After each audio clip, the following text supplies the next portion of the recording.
మీ business ఏదైనా మీ ఊర్లో promotion చేయాలంటే అది సుమన్ టీవీతోనే సాధ్యం. ఇప్పుడే సంప్రదించండి.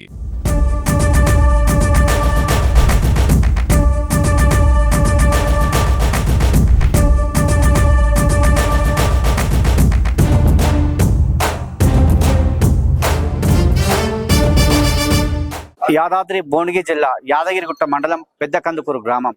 ఈ పెద్ద కందుకూరు గ్రామానికి సంబంధించి మాధవి రాములు గారు బరిలో ఉన్నారు. ఈసారి ఈ మాధవి రాములు గారు తాజా మాజీ సర్పంచ్ రాములు గారు, అంతకుముందు సర్పంచ్ మాధవి గారు.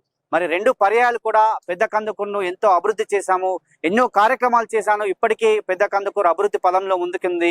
90% పనులు పూర్తయ్యాయి. మళ్ళీ మాకు ఒక అవకాశం ఇస్తే ఖచ్చితంగా పెద్ద కందుకూరుని ఒక ఆదర్శ గ్రామంగా తీర్చిదిద్దాము. ఎన్నో కార్యక్రమాలు పేదల కోసము, సంక్షేమ కార్యక్రమాలు అమలు చేశామని చెప్తున్నారు. ఒకసారి మాధవితో మాట్లాడదాం, అదేవిధంగా రాములు గారితో మాట్లాడదాం. ఒకసారి మాధవ్ గారు చెప్పండి, మీకు మళ్ళీ అవకాశం వచ్చింది ఈ పెద్ద కందుకూరు సేవ చేయడానికి. పెద్ద కందుకూరు గ్రామ ప్రజల కోసం మీరు ఎలాంటి కార్యక్రమాలు తీసుకుంటున్నారు? ఎలాంటి కార్యక్రమాలకైనా ముందుండి పనిచేస్తా. ఇంతకు ముందుకు మాకు గ్రామ పంచాయతీ కూడా సరిగ్గా ఒక కుర్చీ కూడా లేకుండే గ్రామ పంచాయతీలో. ఇక్కడ మొత్తం బుర్జా ఉండేది వాటర్ తోటి. అలాంటి గ్రామానికి గాంధీ విగ్రహాలు పెట్టినాం మేము.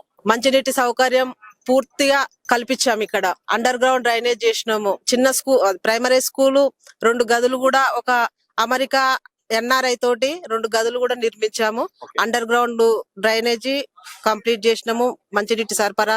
అదే విధంగా తాజా మాజీ సర్పంచ్ భీమగాని రాములు గారు ఉన్నారు. భీమగాని రాములు అంటే తెలియని వారు ఉన్నారు. ప్రతి ఒక్కరి పెదాల్లో పలికే పదమే రాములు గారు. ఎందుకంటే రాములు గారు పెద్ద కందుకూరులో ఎన్నో కార్యక్రమాలు చేశారు. మాధవ్ గారు చేసిన తర్వాత రాములు గారు మళ్ళీ అధికారంలోకి రావడం జరిగింది. తాజా మాజీ సర్పంచ్ రాములు గారిని అడిగి తెలుసుకుందాం. రాములు గారు చెప్పండి, రాములు అంటేనే మొత్తం పెద్ద కందుకూరు డాన్ అంటారు. మరి రాములు గారు ఇప్పుడు మళ్ళా 3వ అవకాశం వచ్చింది మీ భార్యకు. మరి ఇప్పుడు ఏ కార్యక్రమాలు తీసుకునే పోయింది? పెద్ద కందుకూరు గ్రామ ప్రజలు మా యొక్క మాధవి గారిని 2013లోనే ఎన్నికలలో సర్పంచ్ గా ఎన్నిక జరిగింది. ఎన్నిక కంటే ముందే మేము ఒక మేనిఫెస్టో పెట్టినాం. 30 సంవత్సరాల నుంచి వెనుకబడ్డటువంటి పెద్ద కందుకూరు గ్రామంలో ఒక తాగే మంచినీరు కోసం రామాజపేట దగ్గర మైసంబాయి మర్రిబాయి అనేది మైసంబాయి మర్రిబాయి దగ్గరికి పోయి బిందె నీళ్లు తెచ్చుకునేది పెద్ద కందుకూరు ప్రజలు. అలాంటి దుస్థితి రాకుండా అప్పుడున్న సర్పంచుల ఇంటి ముందు బిందెలు పెట్టి ధర్నా చేసిరు. ఇవన్నీ నా మనసును కలచి వేసినాయి. మేము ఒక మేనిఫెస్టోని 2012లోనే రిలీజ్ చేసినాం. రక్షిత మంచినీటిని మరియు సిసి రోడ్లు మరియు సిసి కెమెరాలు మరియు అంతర్గత మురికి కాల్వలు మరియు పాఠశాలల నిర్మాణము మరియు రహదారుల నిర్మాణము సంపూర్ణంగా అభివృద్ధి చేస్తామని, మేము మహనీయుల విగ్రహాలను కూడా ఒక స్ఫూర్తి ఉండాలి గ్రామ ప్రజలలో అని ఒక మహనీయుల విగ్రహాలకు కూడా సంకల్పం చేసి గ్రామంలో గ్రంథాలయ నిర్మాణము, మహిళా సంఘ భవన నిర్మాణము, కమ్యూనిటీ హాల్స్ యొక్క నిర్మాణము ఈ యొక్క గ్రామంలో నిర్మించాలని తలపెట్టి ఒక మేనిఫెస్టో, ఒక ఎమ్మెల్యే గాని ఎంపీ గాని ఒక మేనిఫెస్టోను 2013లో మా భార్య సర్పంచ్ గా ఉన్నప్పుడు ఒక రిలీజ్ చేసి అట్టి మేనిఫెస్టోను ఒక గమనిక రూపంలో రాశాం. ఈ యొక్క మేనిఫెస్టోను దాచుకోండి, ఇందులో పని చేయనట్టయితే నన్ను నిలదీయండి అని కూడా మేము ఒక హెచ్చరికతోని మేము ఒక మేనిఫెస్టో రిలీజ్ చేసి అదొక మేనిఫెస్టోను కంప్లీట్ చేసినాం. పెద్ద కందుకూరు గ్రామానికి పాఠశాలలు కూడా డంగు సున్నంతో నిర్మాణమైనాయి. అలాంటి డంగు సున్నంతో నిర్మాణమైన వాటిని ఈ గ్రామ ప్రజలతో సహకారంతో నేను ముందుకెళ్లి అమెరికాలో ఒక 50-60 ఏళ్ల కింద స్థిరపడ్డటువంటి తాడూరు సంజీవ్ రెడ్డి గారిని నేను ఫోన్ కాల్ ద్వారా తట్టి పెద్ద కందుకూరు గ్రామానికి నువ్వు పుట్టిన గడ్డకు ఏమైనా చేస్తావా అని అడిగితే ఇమీడియట్ గా ఆయన స్పందించి నేను చదివిన పాఠశాల ఉందా కూలిపోయిందా అంటే కూలిపోయే స్థితిలో ఉందని చెప్పడంతోనే ఎమ్మడే నువ్వు పాఠశాల నిర్మాణం చేయన్నాడు. అలాంటి వ్యక్తిని తీసుకొచ్చి అమెరికా నుంచి తీసుకొచ్చి ఒక పాఠశాల నిర్మాణాన్ని కూడా ప్రాథమిక పాఠశాల నిర్మాణం మేము తయారు చేసినాం. గ్రామానికి సంబంధించి యువకుల కోసం ఏ కార్యక్రమాలు చేశారు? ఇప్పుడున్నటువంటి యువత పెడదారి పడుతుంది. ఆ యువకుల కోసం గ్రామంలో లైబ్రరీలే కావచ్చు, క్రీడా ప్రాంగణాలే కావచ్చు, అలాంటి కార్యక్రమాలు ఏమన్నా చేశారా? ఆధునిక యుగంలో వాట్సాప్ యుగంలో అతి తొందరగా అడక్ట్ అవుతున్నారు. ఈ సెల్ల ద్వారా మత్తు పదార్థాలకు బానిస అవుతున్నారని వీటిని నిఘా పెంచడానికి మా సొంత ఖర్చులతోనే సీసీ కెమెరాలు ఏర్పాటు చేసినాం. సామాజిక భద్రతను ఏర్పాటు చేసినాం. అప్పటి డీసీపీ నారాయణ రెడ్డి గారి సహకారంతో ఇక్కడ మేము సీసీ కెమెరాలు ఏర్పాటు చేసి యువతను పెడద్రోవ పట్టకుండా తగు చర్యలు తీసుకొని పలు కార్యక్రమాలు నిర్వహించాం. అందులో భాగంగానే పాఠశాలల్లో ఈ యొక్క విషయాన్ని తెలియజేస్తే తప్ప వీరు ముందుకు పోలేరని అప్పుడు 2013లో తెలుగు మీడియం ఉండే. ఆ తెలుగు మీడియాని 2013లోనే మేము ఈ రోజు వరకు ఇంగ్లీష్ మీడియాన్ని మార్చి యువతలో మార్పు రావాలని అనేక కార్యక్రమాలు ర్యాలీల ద్వారా శ్రమదానం ద్వారా వారి యొక్క పఠనం కోసమని గ్రంథాల నిర్మాణము మరొక దాతలతోని గ్రంథాల నిర్మాణం కూడా ఏర్పాటు చేసినాము. పెద్ద కందుకూరులో ఒకవైపు కాంగ్రెస్ పార్టీ అభ్యర్థి నిలబడ్డారు, అంటే బలపరిచిన అభ్యర్థి కావచ్చు, ఇటు బీఆర్ఎస్ బలపరిచిన అభ్యర్థి, మీరు సిపిఎం తరపున నిలబడతారు. మరి మీరు ఇప్పుడు ఉన్నటువంటి ఎమ్మెల్యేకు ఎలా ఉంటారో ఆ ఎమ్మెల్యే సహకారము మీకు ఉంటుందా? గ్రామంలో ఎలా ఉంటుంది? మేము ఎమ్మెల్యేలు గతంలో ఉన్న ఎమ్మెల్యేలు సిపిఎం పార్టీ ఎప్పుడూ మిత్రపక్షంగా లేదు.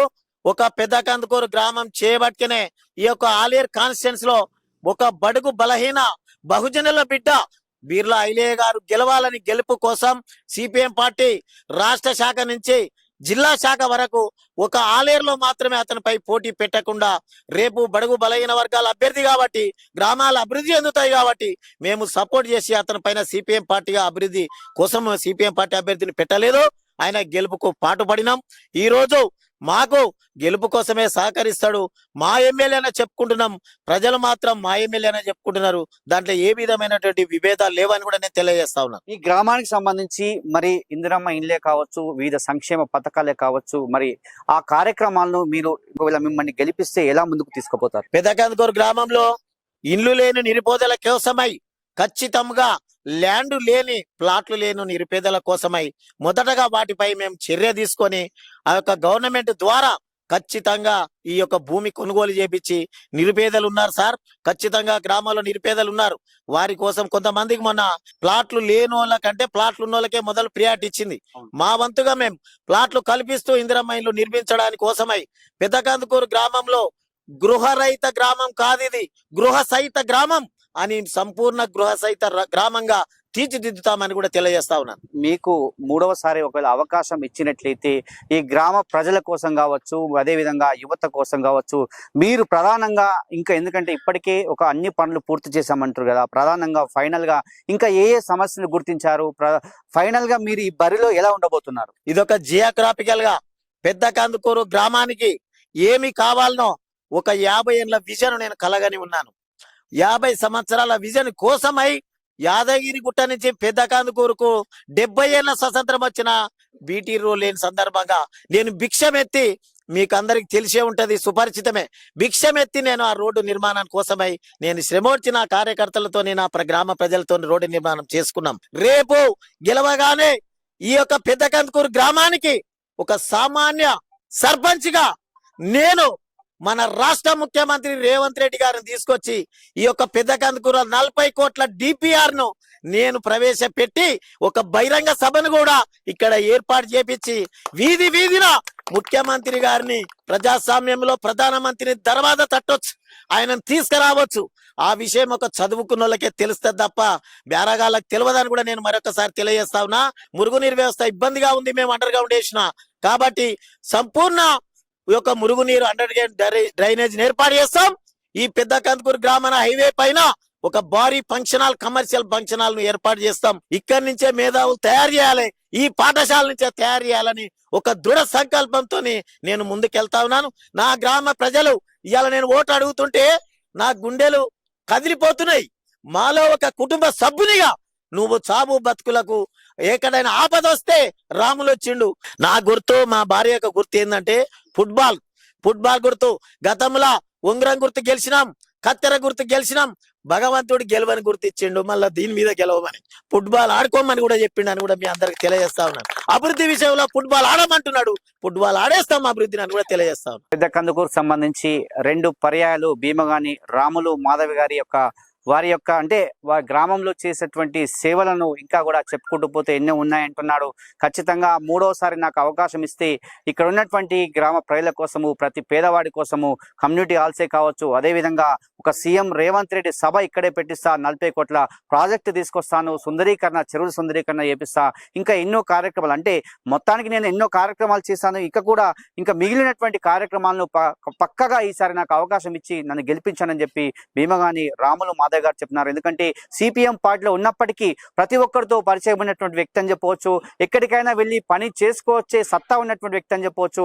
మరి ఆ వ్యక్తికి అవకాశం ఇవ్వండి, ఎందుకంటే గ్రామంలో ఉన్నటువంటి ప్రతి పేదవాడి ఇల్లు తడతాను, ప్రతి యువతను పలకరిస్తాను, అదేవిధంగా పక్కన ఉన్నటువంటి ప్రతి కాన్స్టిట్యున్సీలో ప్రతి వ్యక్తికి కూడా నాకు పరిచయం ఉన్న వ్యక్తి, ఎక్కడికైనా పని చేయగలిగే కెపాసిటీ నాకు ఉంది కాబట్టి ఈసారి మాకు అవకాశం ఇవ్వాలి, ఈ మూడోసారి ముచ్చటగా మా ఫుట్బాల్ గుర్తుకు ఓటేసి గెలిపించాలని చెప్పి భీమగాని రాములు మాధవ్ గారు అయితే చెప్పినట్టు విషయం చెప్పవచ్చు. ఇది కెమెరా అరుణ్తో శరత్, కందుకూరు.